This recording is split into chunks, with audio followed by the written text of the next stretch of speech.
Damos inicio a un programa más de High Perfo Deportes con la presencia del doctor Roque González, un amigo personal, en la cual he tenido la posibilidad de trabajar 15 años con él. Ha sido 15 años muy ricos de aprendizaje. Vamos a ver su tesis de doctorado, que es el primer trabajo de investigación en la Argentina sobre el corazón y la actividad física. Este trabajo va a estar vinculado con los trabajos de endurance, de larga duración, todo lo que son las pruebas a campo travieso, por así decirlo. Vamos a hacer una introducción sobre los trabajos de investigación que hay vinculado con los deportes de endurance, que no hay mucha información, por eso es lo rico de este programa, y cómo se correlaciona valores enzimáticos que podrían estar relacionados con problemas cardíacos, y en realidad estamos en presencia de adaptaciones coronarias agudas, transitorias, que no nos indicarían ningún tipo de problema. Un amigo, hemos tenido la posibilidad de compartir 15 años en nuestro centro de rehabilitación, allá por el año 2000 en sus inicios. Bueno, hola Roque, ¿cómo estás? Hola Robert, hola a todos. Sí, ya cumplimos boda de plata. Siguen ustedes funcionando, yo ya no estoy alejado de la rehabilitación. Bueno, hoy nos vamos a meter en un tema donde tiene por ahí muchos grises y vamos a desarrollar tu tesis del doctorado, ¿sí? Que está vinculado, creo que es el primer trabajo de investigación sobre salud y rendimiento, digamos, en algún punto. Comentanos un poquitito cómo surge el disparador, el origen de este trabajo de investigación. Bueno, hubo una publicación que a mí me hizo mucho ruido ya por el año 2006, más o menos, en el que se preguntaba el que escribía el artículo si era posible que el ejercicio pudiese llegar a ser dañino a un determinado nivel, o sea, en determinada intensidad o volumen, podía ser, en lugar de beneficioso, que uno siempre dice, siempre habla, que el ejercicio o el deporte como elemento pro salud pudiese llegar a ser poco conveniente o incluso perjudicial para la salud. Entonces planteaba una serie de situaciones que se venían dando, entre ellas que había atletas que elevaban el nivel en sangre de los marcadores que se usan para determinar si una persona se está infartando o no, o si una persona está evolucionando bien o mal una insuficiencia cardíaca. Entonces eso asusta, porque de golpe yo en una persona que supuestamente está sana le hago un análisis de sangre y me eleva el valor que se eleva en el infarto, por ejemplo, genera. Entonces a partir de esa publicación es como que a mí me empezó a mover el interés para eso, y bueno, a medida que tuve que hacer el trabajo de investigación para el doctorado, lo traté de orientar para ahí. Bueno, finalmente todo salió redondito. Antes de meternos en el trabajo de investigación y para meternos en contexto, hablas de supuestos, digamos, valores marcadores que nos estarían en presencia de un infarto o una insuficiencia cardíaca. Pero para ponernos en un contexto, ¿qué pasa cuando un paciente, una persona, un sujeto llega a una guardia con los síntomas clínicos de un evento coronario? ¿Cuál es el protocolo para asociarlo después con el trabajo de investigación? Bueno, uno lo primero que piensa es cuando recibe una persona, generalmente un varón, más frecuentemente un varón de edad media, que viene con un dolor de pecho que a uno por determinadas características ya lo hace sospechoso del cuadro coronario, generalmente obliga a una internación, a hacer una serie de evaluaciones, un electrocardiograma, como te digo, con una sospecha clínica ya de que tiene algo. Dentro de esa batería de exámenes que se piden análisis de sangre. Uno de esos análisis se llama troponina, y cuando está elevado ese valor es como que confirma la sospecha que uno ya tenía por el electro o por la clínica previamente. Muchas veces hemos hablado en programas anteriores, en la fisiología del ejercicio, los trabajos de investigación no denotan una realidad con lo que pasa en el campo. ¿Qué pasa acá con los trabajos de investigación de endurance, de larga duración? ¿Cuál es la realidad actual que hay con estos trabajos? Hay muchos trabajos, no los hay, la información está cruzada, unos dicen una cosa u otra. ¿Cuál es la realidad del mismo? La verdad es que se viene estudiando últimamente bastante, pero es algo que ha ido creciendo con el tiempo. Al principio había muy poco, sobre todo en la ultra resistencia hay bastante menos, por ahí de maratón o de ciertas disciplinas, por ejemplo, carreras largas en bicicleta o días secuenciales, o sea, carreras o competencias que duran varios días. Hay varios trabajos, pero puntualmente de la población que terminamos estudiando nosotros, que es un ultramaratón de montaña, hay muy poco, muy poquito. Hay muchos datos que por ahí llevan a mucha malinformación o confusión en el medio, vinculado con hallazgos que se encuentran en las distintas evaluaciones vinculadas con la parte cardíaca, pero no se correlacionan con los eventos coronarios o con muertes en definitiva. Contanos un poco de todos los que hay, que son varios, pero creo que son datos muy importantes de que la gente conozca. Sí, yo creo que particularmente a veces para nosotros los médicos es lo peor, porque de golpe ver un análisis en una persona sana, un valor alto que significa infarto en otra persona, o en general en la población que uno maneja normalmente en la clínica, es un poco asustador, digamos, uno se queda impactado, y de hecho muchos médicos ante esta presencia son bastante cautelosos y son bastante temerosos de que esto, a lo mejor no en el corto plazo, pero sí en el largo plazo, una elevación persistente cada vez que yo corro una carrera de estos valores, pueda generar daño en el futuro. Yo creo que eso se entiende, pero los médicos me parece que estamos más a la defensiva en ese sentido. Creo que un ejemplo muy claro es lo que pasa con el músculo esquelético. Si yo juego un partido de fútbol y me doso, las enzimas de daño muscular van a estar elevadas, pero por el partido, por la intensidad del juego y por el estímulo, pero no porque sea una enfermedad que me está provocando una ruptura muscular. Me parece que es bastante parecido a lo que sucede acá. Estamos hablando de una adaptación transitoria o una causa-efecto que después se reacondiciona y se reordena naturalmente, fisiológicamente, porque el cuerpo la demanda en definitiva. Claro, como una respuesta a ese estímulo que a la larga podría incluso ser parte de la compensación que lleva a la mejoría. Eso es algo tentativo, ¿no? O sea, una interpretación que puede darse. Es decir, en realidad estamos viendo una parte muy aguda, pero que es un proceso que a la larga podría llevar a que ese corazón quizás sea más resistente. Por ahí escuchamos las alteraciones, las modificaciones a nivel de las arritmias. Contanos un poquitito en estos tipos de deportes cuando las intensidades son altas. Sí, eso es algo que está muy en la palestra hoy, ¿no? El tema de que el deporte de ultrarresistencia favorece ciertas arritmias como la fibrilación auricular o algunas extrasístoles ventriculares.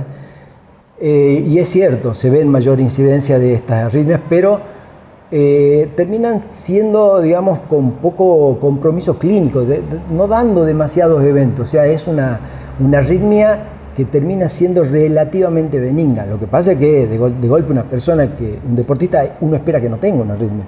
Y sin embargo, sí, hay una mayor incidencia de estas arritmias. Otra cosa que también hay son mayores placas a nivel de las arterias. Las arterias es como que están semitapaditas en mayor proporción en los atletas de ultrarresistencia que en la población que no es atlética. Pero a la vez no se da que los atletas tengan más infartos o más accidentes cerebrovasculares. Tienen más placas, pero no parecen tener más eventos. Bien.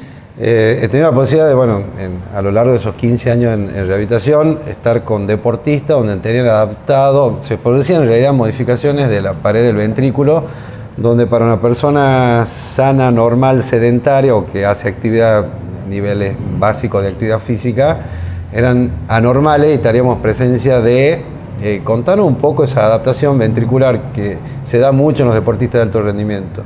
Sí, eso es el llamado corazón de atleta. Y es un motivo de discusión muchas veces porque el corazón de atleta es como un auto de carrera. Uno lo ve y ve que no es normal, que tiene cosas diferentes. Pero esas cosas diferentes terminan haciendo que ese corazón funcione mejor, o sea, un corazón súper normal. Entonces, lo que pasa, y el gran problema surge ahí, es que muchas de las enfermedades que dan problemas graves, como muerte súbita en el deporte, tienen adaptaciones que a veces se confunden entre el corazón de atleta y estas enfermedades. Entonces ahí hay un gris que muchas veces uno no es tan fácil de discriminar, entonces eso genera muchas veces dudas en el manejo o a veces posiciones encontradas entre dos profesionales que dicen, no, mirá, tenés que dejar de hacer esto, o por el contrario, el otro dice, no, esto es parte del corazón de atleta, seguí haciendo. Yo creo que es un tema muy importante, que está muy todavía en desarrollo, eso es la verdad, estamos conociendo cada vez más. Por ejemplo, la miocardiopatía hipertrófica es una enfermedad que mata a muchos deportistas. Hasta hace unos años se les prohibía la actividad deportiva al paciente que tiene una mio hipertrófica. Hoy, determinados pacientes con miocardiopatía hipertrófica pueden competir bajo determinadas circunstancias. Después nos encontramos y la idea no es desmistificar la ergometría, pero bueno, la ergometría nos da cosas, pero no nos termina de dar un 100% de datos con lo que pasa en el campo, en definitiva, a la hora de la práctica deportiva. Esto es tan así, nos sirve, cuánto nos puede servir, pero bueno, es lo que tenemos al alcance hoy como herramienta. Es muy importante lo que acabas de decir, por muchas cosas. Primero porque la gente, el público, muchas veces la madre sobre todo viene y te dice, doctor, hágale una ergometría porque yo me quiero quedar tranquila. Yo no quiero que a mi hija le pase nada, cosa que obviamente nadie quiere, pero es como que el sentido común te hace pensar, si mi hija hace deporte y se esfuerza, si yo le hago una prueba de esfuerzo, voy a tener más datos y me voy a quedar más tranquilo. Lo que es parcialmente cierto, pero parcialmente bastante poco. ¿Por qué? Porque la muerte súbita en la mayoría de los deportes, las enfermedades que provocan la muerte súbita, no se manifiestan en la ergometría. O sea, no tienen anormalidades ergométricas que me digan, no, ojo, este es el adolescente que va a hacer la muerte súbita. Entonces, ahí es donde falla a veces la ergometría. O sea, le pedimos a la ergometría cosas que no puede dar porque no fue diseñada para eso la ergometría. La ergometría tiene su indicación, tiene su valor enorme en la evaluación de mucha gente y de muchas enfermedades, incluso de personas sanas, pero en determinado grupo, no a cualquiera le sirve una ergometría. Sí, hay muchos factores exógenos que inciden en el momento de la prueba que van a poder generar algunas modificaciones que no las puedo replicar en la prueba, en definitiva. ¿Hasta dónde? Yo sé que esto es muy costoso, los estudios genéticos para poder completar, digamos, ese círculo entre los estudios, un eco, ergometría y estudios genéticos, pero el juego, hay una balanza ahí que es difícil de manejar, ¿no? Sí, yo creo que cuando está indicado el estudio genético puede ser de mucha ayuda. Lo que pasa es que muchas veces el estudio genético tampoco es conclusivo. Entonces uno termina gastando mucha plata y terminamos con un gris de vuelta, y de todas formas con un gris. Entonces no siempre la respuesta final va a estar en un estudio genético. Cuando está indicado, cuando tenemos duda y necesitamos el apoyo de ese dato, hay que pedirlo, porque aunque sea que dé indeterminado y no nos termine orientando definitivamente, hemos dado el paso que tenemos que dar con la herramienta que tenemos hoy en la mano. Probablemente y seguramente con el tiempo este tipo de determinaciones van a ser mucho más específicas y mucho más cercanas a darnos información contundente. Bien, terminando ya este bloque, ya en el próximo bloque nos vamos a adentrar específicamente al trabajo de investigación.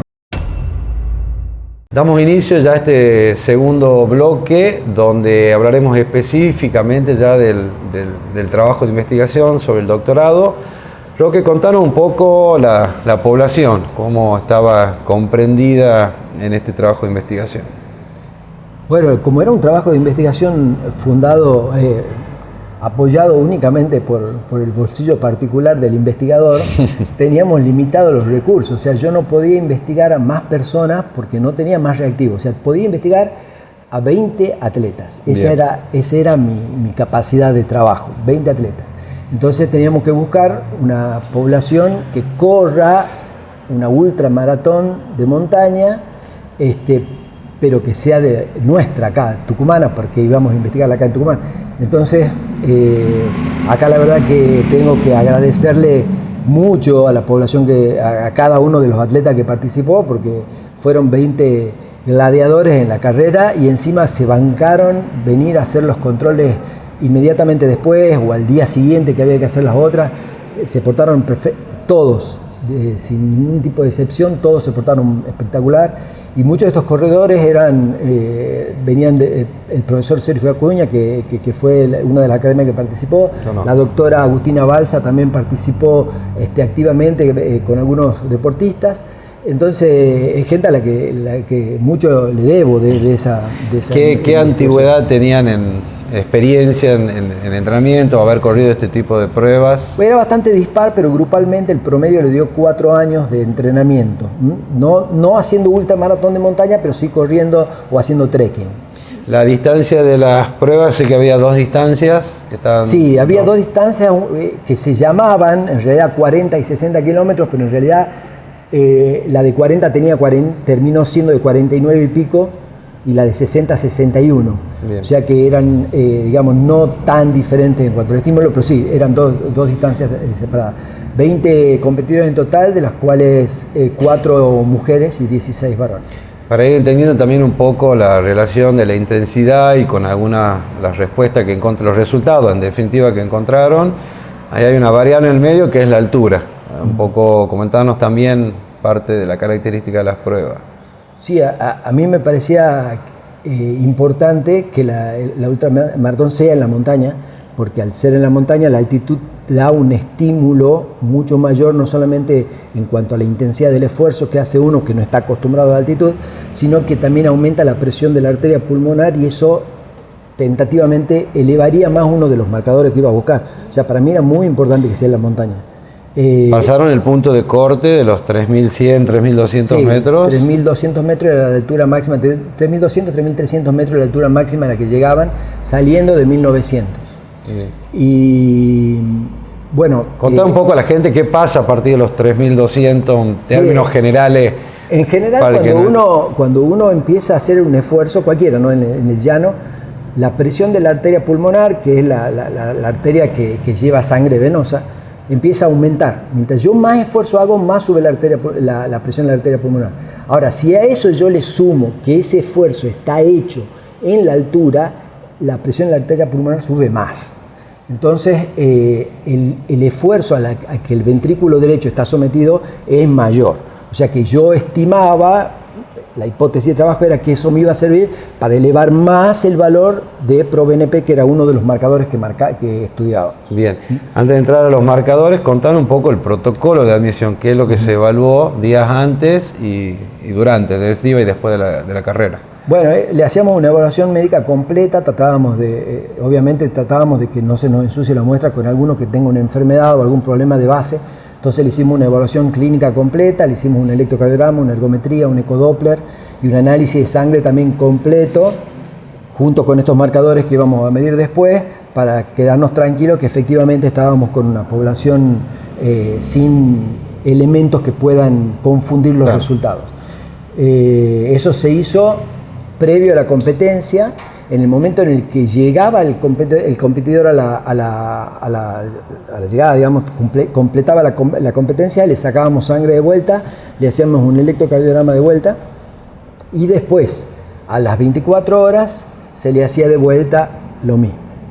Bien, ahí empiezan los resultados, los hallazgos, donde empieza la zona gris que hablábamos al inicio. Contame qué es lo que pasó, con qué se encontraron, y un poco la bibliografía a veces está medio entrecruzada. Contanos un poco ahí los resultados en definitiva. Sí, un poco nos sorprendió a nosotros me refiero a mí y a mi director de tesis, que es el doctor Cayetano Pelomío, porque los resultados fueron muy contundentes, digamos. No esperaba una elevación, pero de ambos marcadores, eso es lo que yo creía que iba a suceder, pero no de la magnitud que hemos tenido. Nosotros encontramos que el 85% de los corredores superó el punto de corte de infarto de miocardio. O sea que si yo agarro los análisis de esos corredores, la mayoría estaba infartado, según el laboratorio. Si hubiese entrado a la unidad coronaria con la clínica que mencionábamos al principio. Si hubiese salido un granito y le hubiese dolido el granito y van y le hacen un análisis de sangre, hubiesen creído que se hubiese estado infartando. Y de la misma manera con el ProBNP, que es el marcador de disfunción ventricular que estudiamos, también el 95% por arriba del punto de corte de insuficiencia cardíaca. O sea que realmente valores muy altos, mucho más de los que se reportan otros estudios. Y bueno, el hallazgo creo yo que se debió mucho a eso, ¿no? A que muchos factores sumándose. A las 24 horas vuelven a reevaluar. Sí. ¿Qué se encuentran? Y a las 24 horas casi todo, es muy interesante porque casi todos recuperan. Bien. Casi todos, pero 3 deportistas, o sea, 17 recuperan bien y quedan 3 con valores anormales. Disculpa que te interrumpa, ¿esos valores anormales ya cerca de los valores normales disminuidos o seguían elevados? No, todos elevados por arriba del punto de corte de troponina de infarto o de insuficiencia cardíaca. Bien. Porque tampoco teníamos tantos recursos para hacerles seguido todos los días, pero nos quedaba la posibilidad de hacerles a la semana. Entonces, a la semana volvieron a estar. Bien. Y lo que sí le hicimos fueron ecocardiogramas para ver que no haya ninguna anormalidad y lo seguíamos clínicamente. No tenían nada, no tuvieron nada.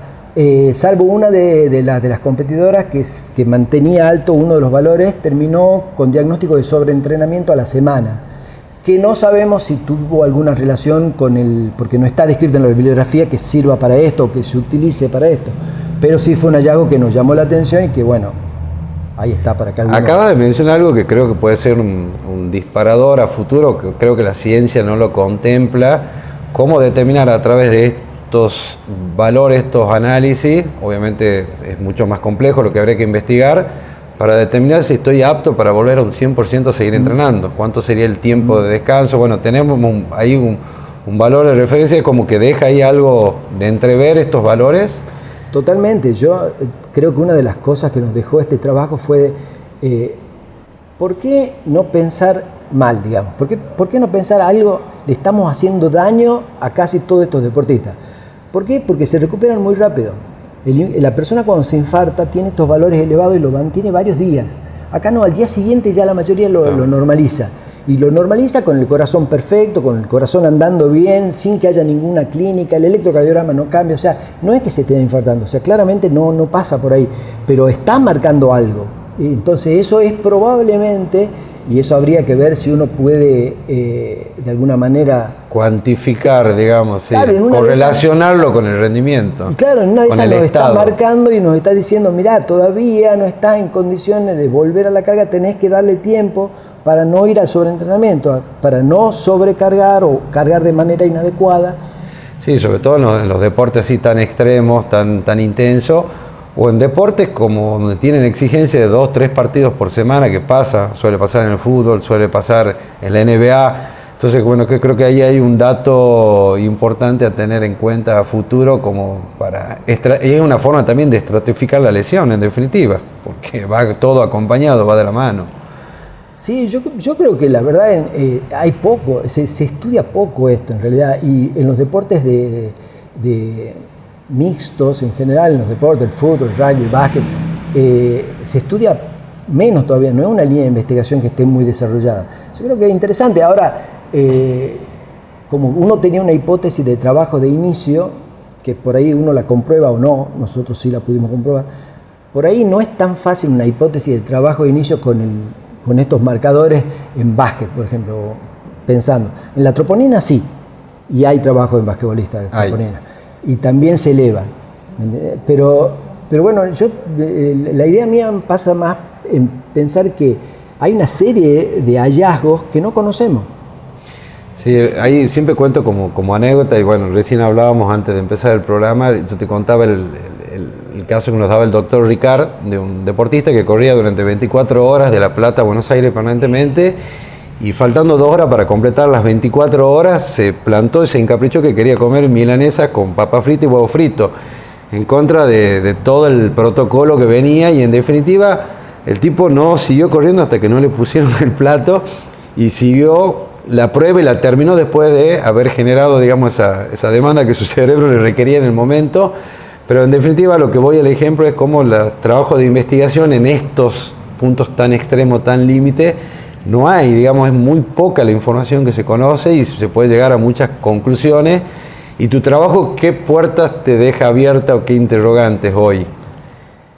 Muchas. Yo creo que, por ejemplo, hace falta más. Nosotros 20 deportistas, son interesantes los hallazgos, pero es un número muy chico. Habría que ver si otros investigadores pueden reproducir lo que encontramos nosotros. Estaría bueno ver eso. También estaría bueno, algo que no pudimos hacer nosotros, es ver una imagen de ese ventrículo, cómo estaba funcionando antes, durante o inmediatamente después de la prueba y a las 24 horas, porque lo quisimos hacer y no pudimos terminar de recolectar los datos, pero hay muchas líneas de investigación que evalúan esto, que se llama fatiga cardíaca, y creo yo que también puede tener que ver.